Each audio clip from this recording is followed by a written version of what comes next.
The forest doesn't move, but something inside it does. The air shifts differently near Tenaya Lake, like it's holding its breath.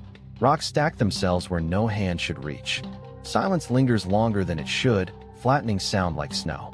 In Yosemite, it's not the cliffs or waterfalls that trouble those who walk alone. It's what doesn't happen, and what doesn't leave. Yosemite is a place of beauty so complete it feels like a trick. People describe it like a cathedral.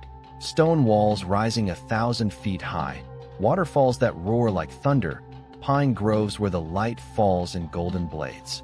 But the deeper you go, off the roads, past the signs, the grandeur begins to hum with something quieter. Something that doesn't want to be noticed. Rangers have a term for it. Not in any handbook. They call it the hush. It's not just quiet. Yosemite has plenty of that. It's the absence of sound, of motion, where there should be something. A bird call, a branch creak, the casual scurry of life.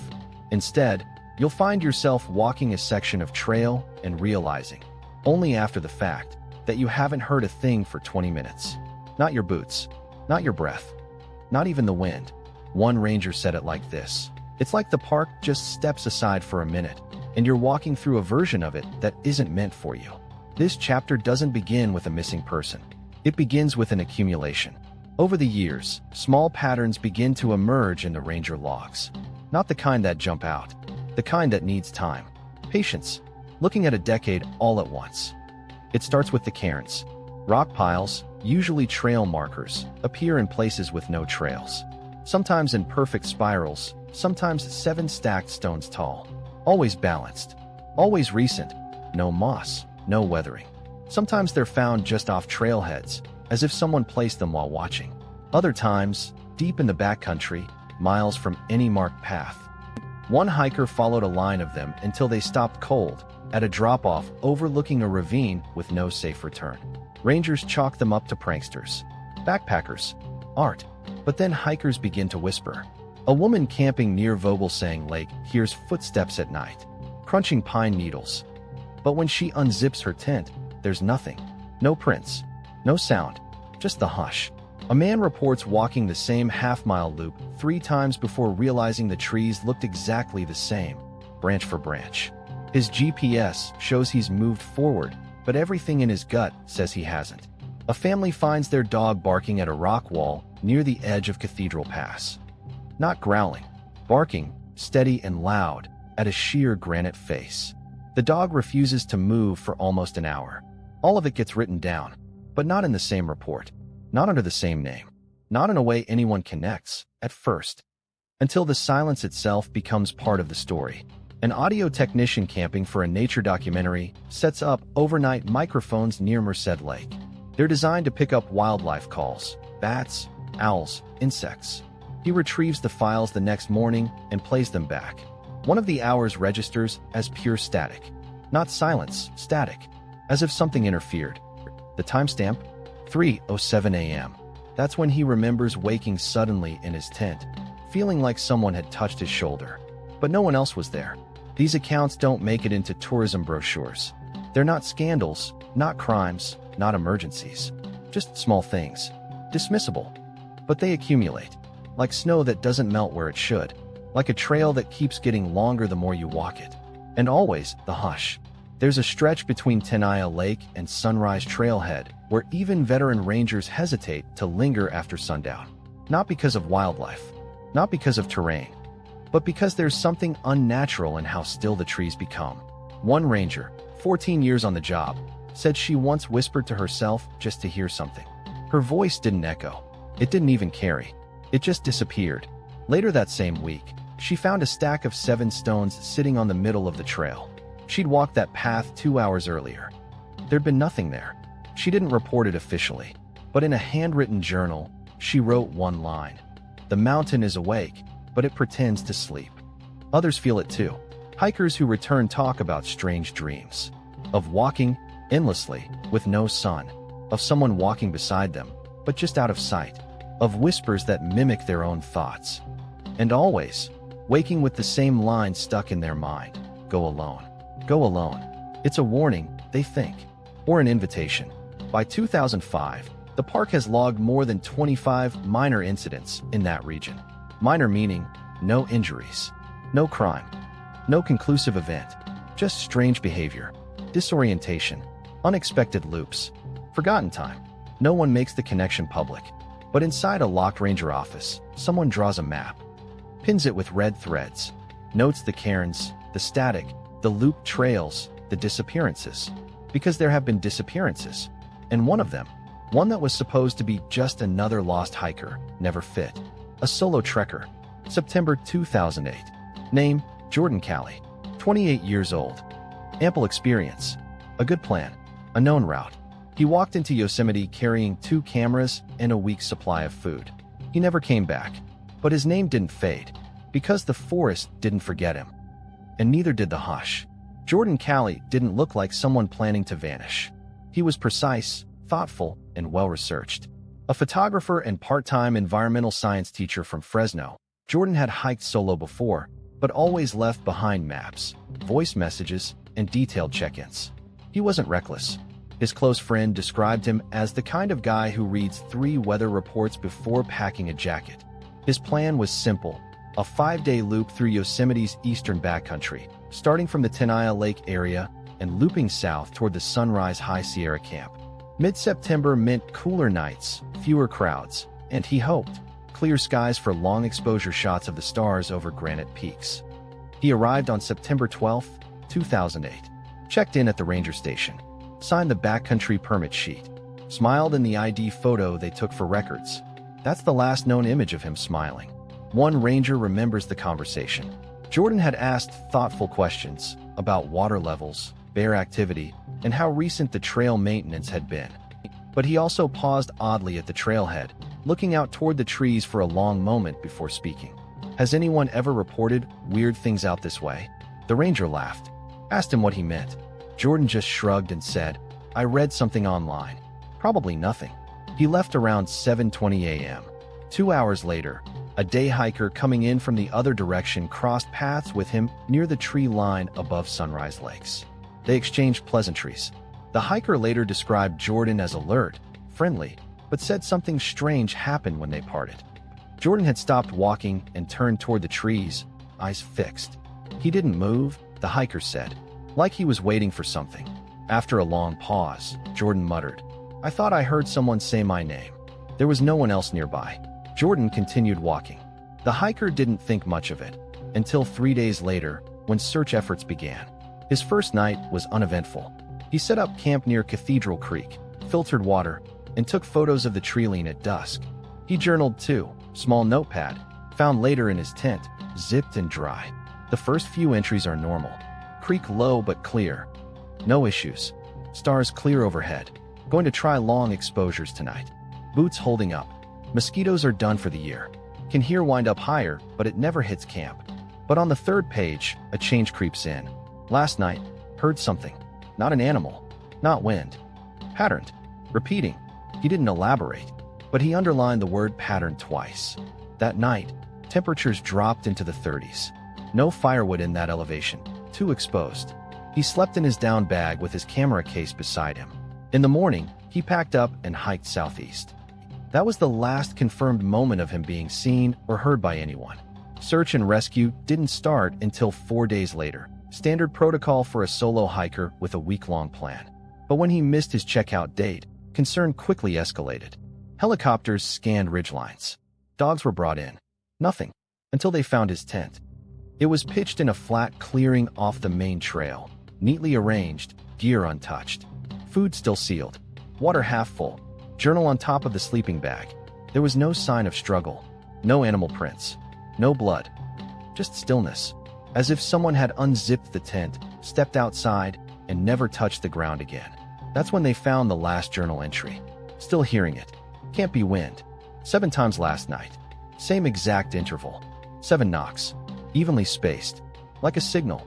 The details sent a ripple through the older rangers. One of them quietly admitted to hearing something similar in that zone years earlier, but only once. He described it like wood on stone, not echoing, just arriving, as if from the trees but not quite in them. Jordan's camera was gone. Not stolen, just not in the tent. They assumed he took it with him. A search grid was drawn around the site. The next discovery was stranger. His boot prints. The soil was dry but soft in the shaded areas. His prints were easy to follow, until they weren't. They led away from the tent, circled through a patch of young pine, and emerged in a clearing ringed with stones. Then nothing. No further tracks. No return path. No drag marks. No slide. Just an empty ring of crushed pine needles, as if he'd been standing there and never left. A second team found something nearby. A cairn. Not just any stack of rocks. 7 stones, perfectly balanced, placed directly on a flat granite outcrop. It hadn't been there 3 days earlier when a ranger walked that exact same path. And that was it. No body, no gear, no camera, no answers. The search lasted 8 days.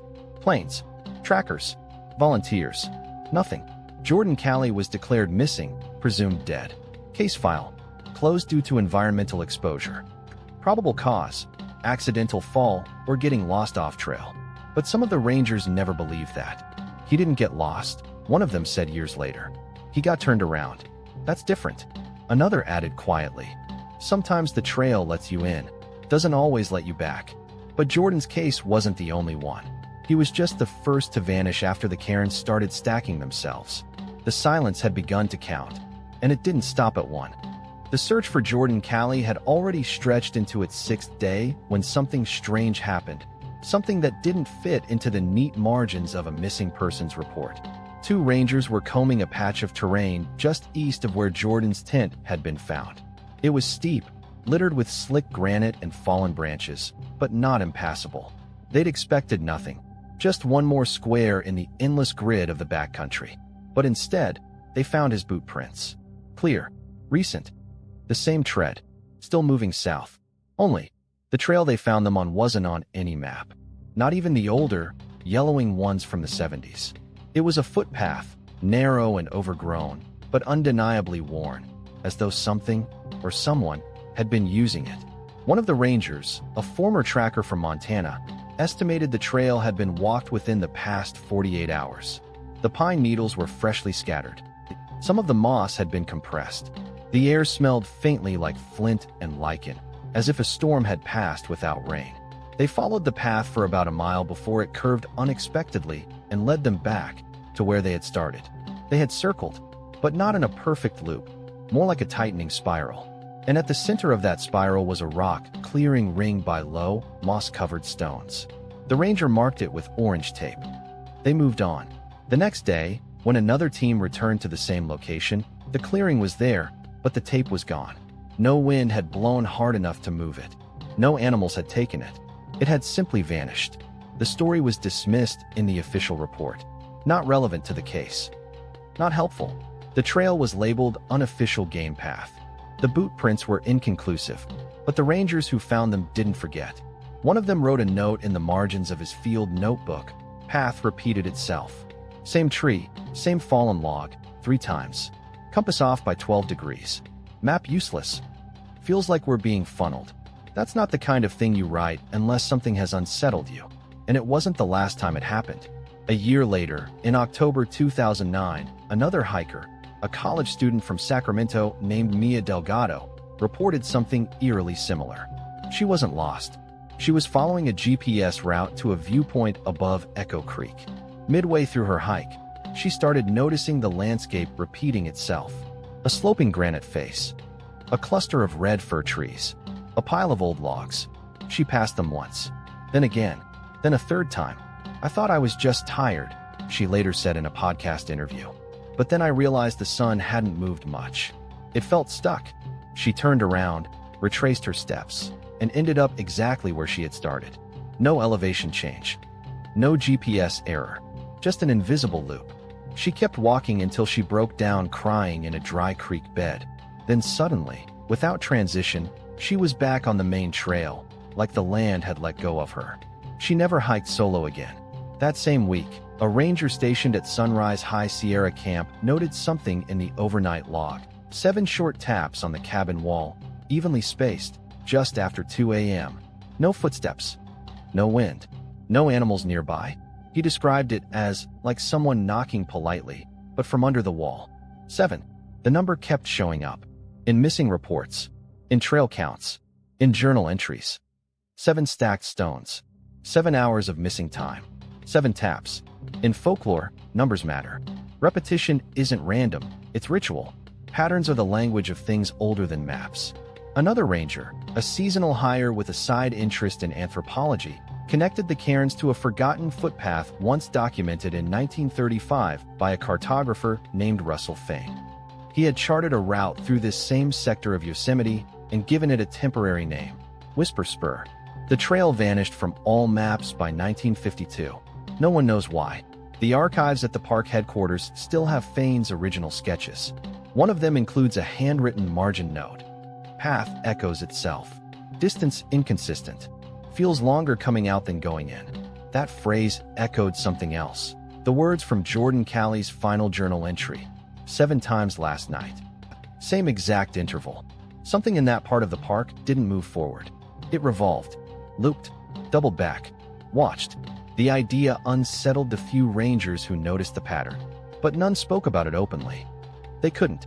There's no checkbox for trails that move when you're not looking. No field report category for hikers lost in a loop of silence. And yet, year after year, the reports kept coming.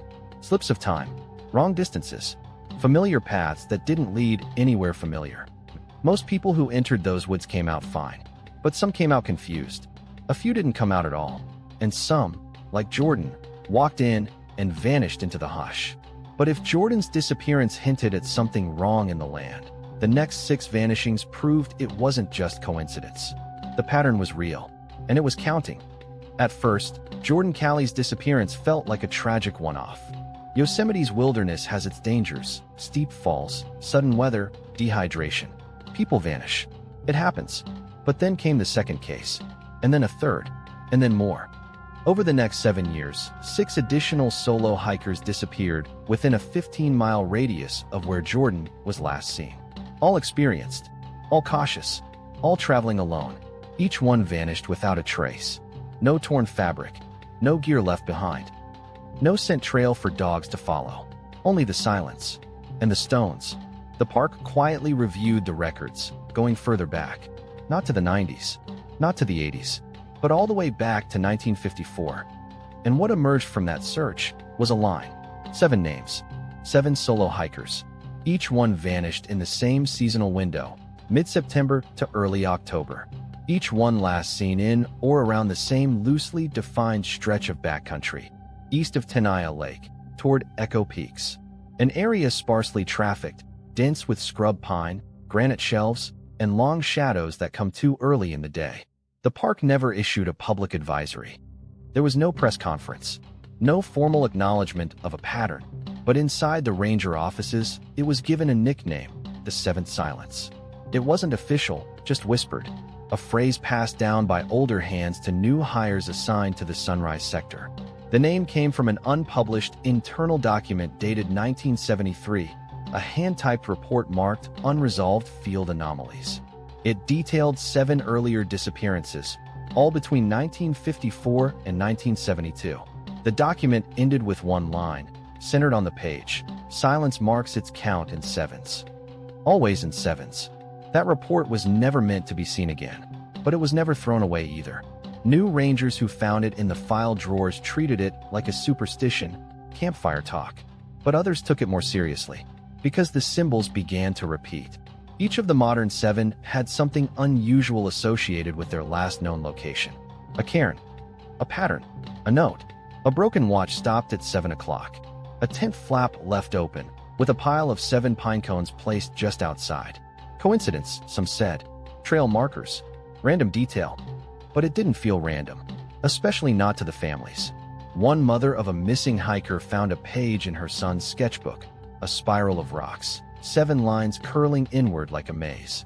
He'd drawn it a month before his trip. No context, just the image and a phrase scribbled beside it. It's waiting at the center.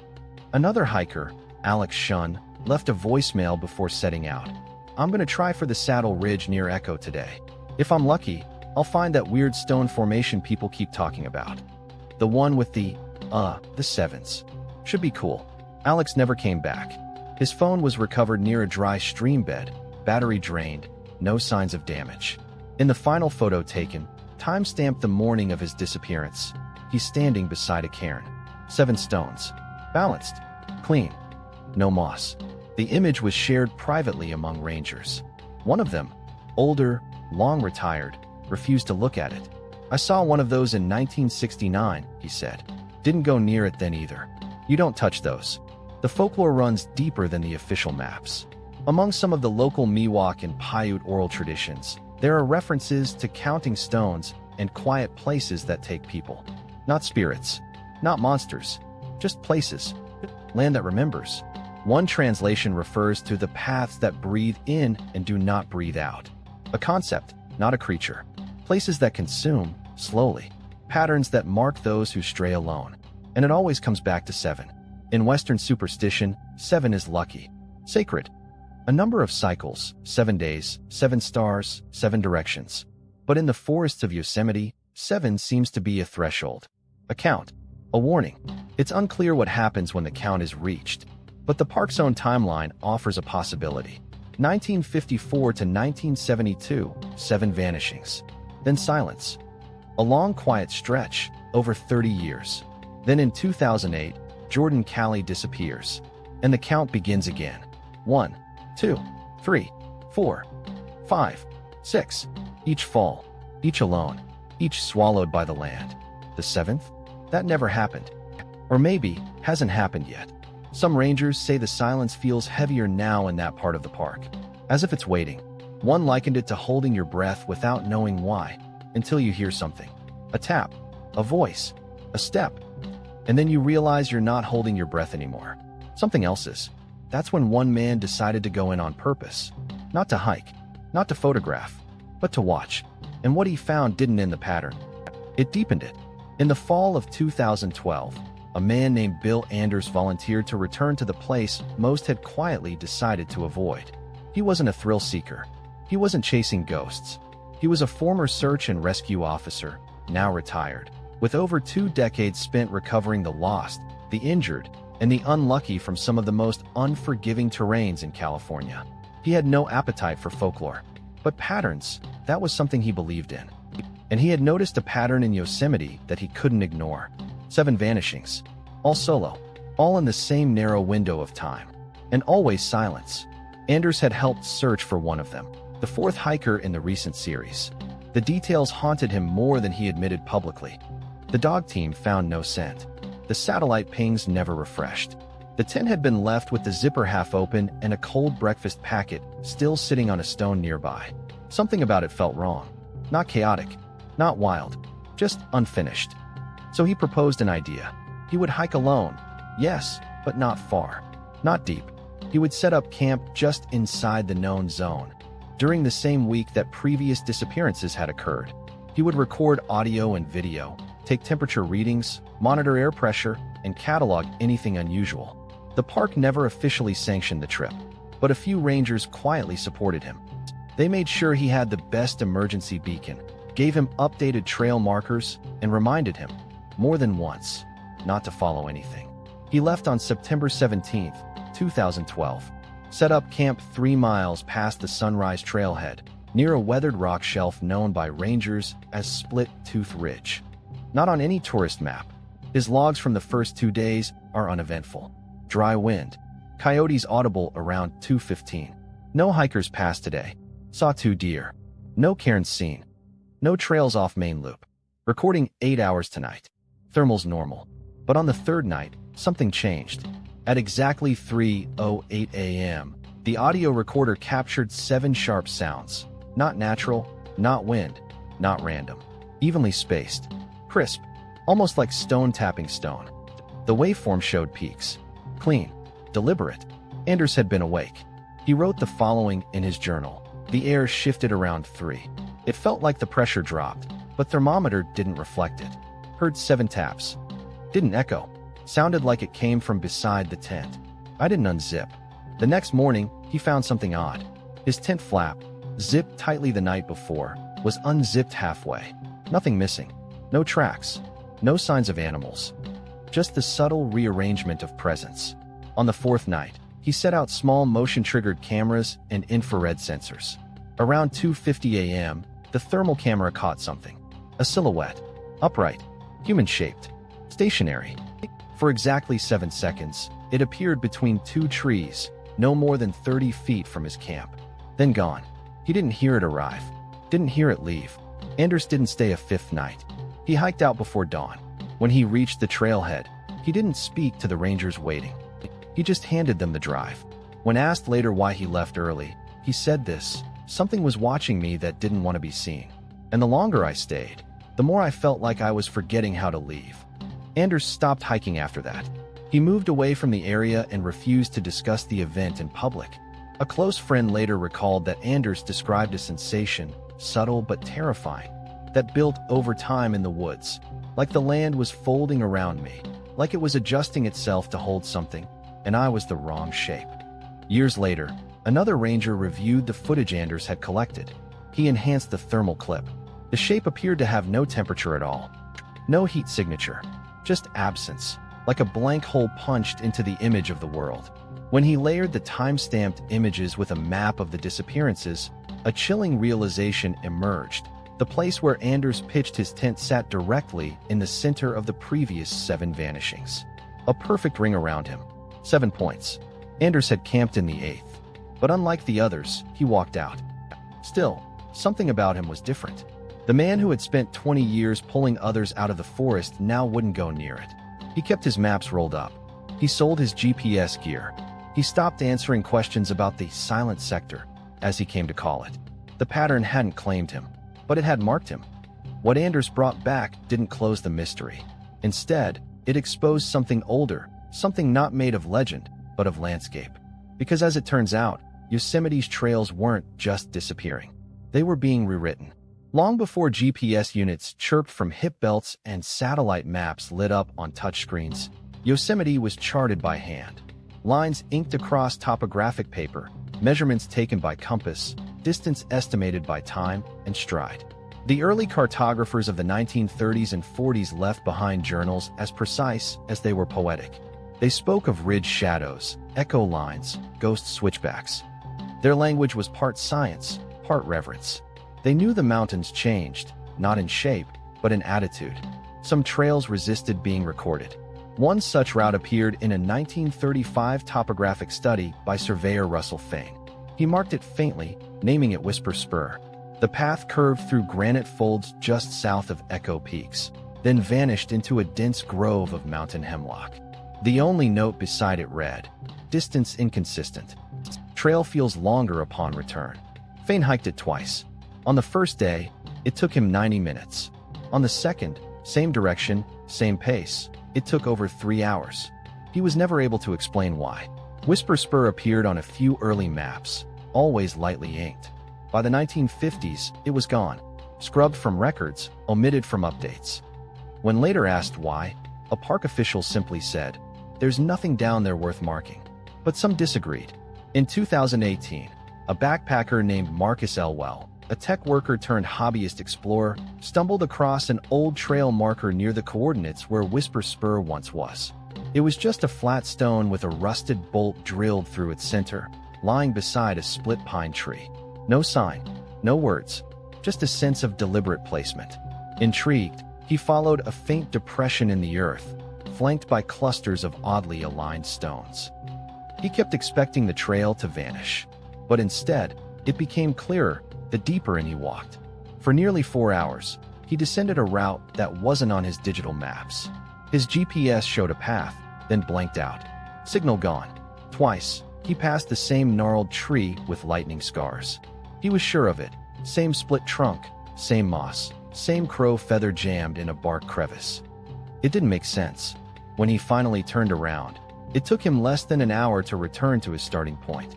He described the experience later as hiking through folded time. His footage, if you can call it that, is strange. His GoPro glitching. The audio hisses and fades. At one point, the screen goes blank, and the timer freezes for exactly 7 minutes before resuming. Marcus never posted the footage publicly. He deleted it. He said the trail had followed him back. He began having dreams of walking again. Always alone. Always toward a cairn that collapsed as he neared it. He stopped hiking after that. Maps are meant to ground us, to show the known, the navigable. But what if the land changes behind you? One ranger described it like this: "Some trails in Yosemite don't want to be remembered. They shift. The brush grows faster. Trees fall just so. Even when you mark it, the park undoes the mark. Quietly. It isn't sabotage. It's correction. When the park closes a trail officially, signs are removed. Barricades erected. But Whisper Spur was never closed. It was erased. As if it had never truly been ours to map. And the strangest part? The terrain it once crossed has been search zone for at least 4 of the 7 missing hikers, including Jordan Calley. The connection was never published, never confirmed. But on an internal incident map, one not shared outside the ranger station, someone had drawn a faint red arc, a line connecting each last known location. Not a circle, a spiral, wider at the edges, narrowing at the center. Exactly 7 points. At the center of that spiral sat a stony ridge, unnamed, seldom visited, with no trails, no permits, no campsites. Just one ranger note from 1996: steep boulders, strange cairns. Avoid. To most, it's just more wilderness. But to those who've heard the knocks, seen the map lines fade, or stood in the hush where no echo returns, it feels like a place that remembers being found, and doesn't forgive it. But even without maps, some things still guide us. The wind, the trees, and the stones that mark a path, or a watcher waiting beside it. There's a kind of stillness in Yosemite that doesn't feel natural. It's not peace. It's not the hush before birdsong or the calm after wind. It's the pause before something decides whether to speak back. Rangers speak of it differently. They say you'll know you're being watched not because you see anything, but because you suddenly realize you haven't blinked in too long. The term stone watchers doesn't appear in any official documentation, but it exists, passed around in whispers, in ranger lore, in late-night shifts during fire season. It refers not to a creature, not even to a spirit, but to a presence that hides in stillness. Not behind the trees. In them. Among the cliffs. Beneath the shelves of unmoving granite. In the cairns. One hiker, rescued in 2015 after going missing for 36 hours near Echo Ridge, refused to talk about what had happened to him, except for one short sentence: "They weren't rocks until I looked away." The meaning was unclear. He was dehydrated, disoriented. But the phrase stuck. Because in that same area, over a dozen unmarked cairns were discovered, each exactly 7 stones tall, each placed with balance so delicate, it was impossible to believe wind or time had done it. Some were standing on sheer stone inclines, where even a single pine needle could send them tumbling. One ranger took a photo of the formations. In the background, a dark smudge loomed in the trees, humanoid in height, but too narrow, almost creased, as if the forest had briefly folded inward. The photo was reviewed and quietly filed away. The ranger left her position 2 months later. In Miwok oral history, there are vague references to sleeping watchers in the cliffs and talus slopes of Yosemite. Not gods, not monsters, just observers. One phrase survives in translation: those who wait in stone until the path is crossed wrong. It's not about punishment. It's about trespass and recognition. Several stories from the 1940s describe hikers who felt followed, but never saw a soul. One, written in a letter to his sister, described a presence that never made sound, but somehow made space. The air behind me always felt wider, as if something was giving me room to walk. In more recent years, trail cams placed near known vanishing zones have recorded strange anomalies. One camera captured a sequence of 7 blank frames, each one a perfect whiteout. No weather interference. No malfunction. The rest of the footage was clean. Another camera, set deeper in, caught movement just before sunrise, a slow shadow that moved from rock to rock, always just out of the direct frame, as if it understood the edge of vision. Rangers dismissed it as light distortion, but those who watched the uncut version noted something odd. In the final frame, a cairn that hadn't been there before appeared in the center of the shot. No sound, no movement, just sudden arrival. And in the background, silence so complete it hummed. What are these stone watchers? Are they real? Or are they the way humans make sense of a place that doesn't behave as it should? A trail that loops but doesn't repeat. A cairn that appears where no boot has walked. A ridge that doesn't cast shadow, but feels like it should. Whatever the answer, the stories continued to accumulate. Always in the same region. Always solitary witnesses. One camper, writing under a pseudonym on a forum for wilderness professionals, described waking up in the middle of the night to see what looked like a figure crouched among the rocks, unmoving. I thought it was a mountain lion, but the shape was wrong. It was upright, narrow, watching. No eyes, but I knew. He never unzipped his tent. He closed his eyes. And in the morning, there was nothing. Except, directly in front of the tent flap, a single, small cairn. 7 stones. Balanced. No prints. No animals. No wind that night. Sometimes, the watchers don't appear. Sometimes they just wait. Their presence marked not by appearance, but by what doesn't happen. The fire that won't catch. The compass that spins once and then steadies. The bird that should be calling, but isn't. The 7th footstep that never lands. They don't chase. They don't speak. They simply note. And when they do, something disappears. But not everyone who vanishes stays gone. Some find their way out. And when they return, they bring pieces of the silence back with them.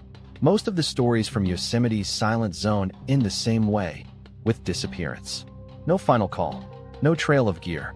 Just absence. A name carved into stone near the visitor's center, beside the word missing. But not every story ends like that. Some come back. And the ones who do, come back changed. They aren't many, just a handful of hikers over the past 3 decades. People who were reported missing for a day, maybe 2. Not enough time to justify headlines. Not long enough to earn search helicopters. But long enough for something to go strangely wrong. Their stories share no clear logic, no consistent terrain, no confirmed trail. But they share something else. Missing time. And silence. In 1997, a woman named Janice Holbrook set out for a short-day hike along a low-traffic ridge near Echo Canyon. She signed in at the trailhead at 9:12 a.m. She returned the next day, covered in dust, eyes swollen, boots clean. No scratches, no signs of panic. But her watch was frozen at 12:07 p.m. And she insisted it was still Tuesday. It was Thursday. When pressed by rangers, she said only, "I was walking." Then it got quiet. Then I wasn't walking anymore. She remembered a scent, wet rock and iron. She remembered seeing the same cairn 3 times. Each time, 1 stone fewer. And then she was somewhere else, a dry clearing beneath a wall of granite that didn't show up on any of the maps. A ranger hiked with her later, trying to retrace the route. They never found the clearing. Another case, in 2004, involved a man named Daniel Rowe, a military veteran who entered on a solo trail run. He was gone for 18 hours. When found, he was only 2 miles from the entrance point, sitting cross-legged on a smooth slab of granite, eyes open, unresponsive. When he finally spoke, he asked one question: "What direction is the sky in now?" He refused to explain. Daniel stopped running after that. He moved to a coastal town and never returned to the park. One more case stands out. A group of college students were hiking near Fletcher Peak in 2019. One of them, Lena, went off trail briefly to relieve herself. She never returned. The group searched. Then rangers. Nothing. Her pack was still at camp. Her GPS tag showed her location lost at 3:07 p.m. Then, 27 hours later, she was found asleep on the group's original trailhead, curled on her side like a child. Her socks were clean. Her phone battery had died, but the camera had one last image. A photo taken in dim light. Granite. A ridge. And in the corner, a single shadow, narrow and vertical, standing beside a stack of 7 stones. Lena had no memory of where she'd been. Just a phrase she repeated 3 times in her sleep. Don't follow the silence. It follows back. There are other stories, tucked between the lines of ranger journals and unfiled reports. A Boy Scout leader who blacked out for 4 hours and woke facing a direction he hadn't walked. A hiker who kept walking in circles until she cried, and then found a trail she swore hadn't been there before. A man who heard his own voice call his name from behind a rock wall. The official explanations vary: disorientation, minor trauma, dehydration, dream states. But something deeper ties them together. They all describe a moment, not of fear, but of recognition. Like the forest knew them. One of the rangers put it best: they come back with their bodies intact, but something's off. Like part of them stayed. Like something else came walking back in their place. It's subtle, quiet, just like the zone itself. A glance that lingers too long. A silence they don't like to break. A refusal to talk about what they heard when the trail went quiet. The ones who vanish don't get to speak. But the ones who return, they carry the story in the way they fall silent. And that silence eventually led back to the beginning. To one man. To one roll of film found where no one should have walked. And the image he left behind. 4 years after his disappearance, Jordan Calley was just a name on a ranger report. One of 7. One of many. A case marked unresolved, but slowly sinking into the silence that the park is so good at holding. Until the snow receded. It was late summer, 2 years after Jordan vanished, when a team of trail engineers clearing seasonal debris near a glacial pool stumbled upon something strange. A camera, half buried under pine needles and silt, just a foot from a stone outcrop. It was intact, dry, zipped in a weather-worn pouch with a cracked lens cap still clipped to the side. They brought it back. The serial number matched one logged on Jordan's gear list from 2008. The park's tech team retrieved the memory card. Some of the files were corrupted, but 7 images survived. The first 6 were familiar: sunlight through pines, jagged granite cliffs, long exposure shots of moonlight over the lakes. They stopped abruptly. The 7th photo, time-stamped 7:04 a.m. on the day of his disappearance, was different. It showed a granite ridge, softly lit by morning haze. Foreground, a cairn, 7 stones high, perfectly centered. But it wasn't the cairn that drew the eye. Just behind it, at the edge of the tree line, stood a shape. Vertical. Still. Too tall for a human. Too narrow for a bear. Unmoving. Its outline blurred the way heat distorts air, but the morning had been cold. There were no footprints in the dirt around it. No motion blur. Just a presence. And Jordan had taken the photo. He had stopped, framed it, focused, and captured something that didn't want to be captured. It was the last photo on the roll. The last time anyone knew where he was. One ranger, who had been part of the original search, refused to look at the image. He just shook his head and said, he didn't take that photo for himself. He took it for us. So we believe he saw it. The park didn't release the image to the public. They said it would encourage conspiracy, lure thrill seekers. But among those who work the backcountry, the photo is known. Passed quietly, sometimes shown late at night during ranger briefings, like a shared secret. It has a name now. They call it the final frame. Some say the shape is just a trick of light. Others swear they see eyes. One ranger described it best. You look at it, and you realize the camera was never the one watching. Jordan wasn't taking the photo. The photo was taking him. Since the discovery, no new disappearances have been officially logged in that part of the park. The silence hasn't ended. It's just changed shape. Because whatever counts in 7s may have started over. Or maybe it reached its 7th, and now it waits again. And sometimes, the cairns still appear. 7 stones. Balanced. Placed where the wind doesn't blow. Jordan Calley's body was never found. But something he left behind keeps returning. A photo. A shape. A silence that deepens every time you look away. Yosemite still opens its arms to thousands each year. But there are places, quiet, unmarked, not found on any current map, where the trail no longer leads forward. It just waits. And in those places, the trees do not whisper. The stones do not fall. They simply watch. And count. If that gave you chills, like the video, share it with someone who sleeps with the lights off, and hit subscribe, or the next photo might have you in it. Tap the bell. The next story drops soon.